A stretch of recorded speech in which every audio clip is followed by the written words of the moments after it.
सोहणिया वे नेरा कर दे दूर साडी तो दिलां दी दोस्ती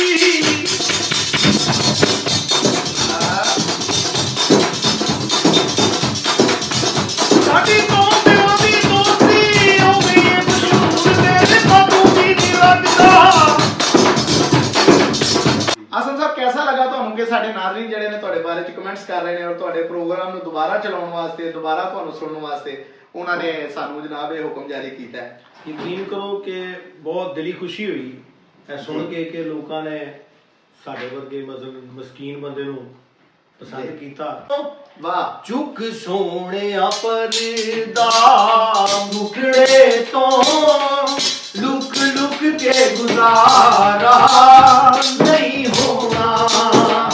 ਚੁੱਕ ਸੋਹਣਿਆ ਪਰਦਾ ਮੁਖੜੇ ਤੋਂ ਲੁਕ ਲੁਕ ਕੇ ਗੁਜ਼ਾਰਾ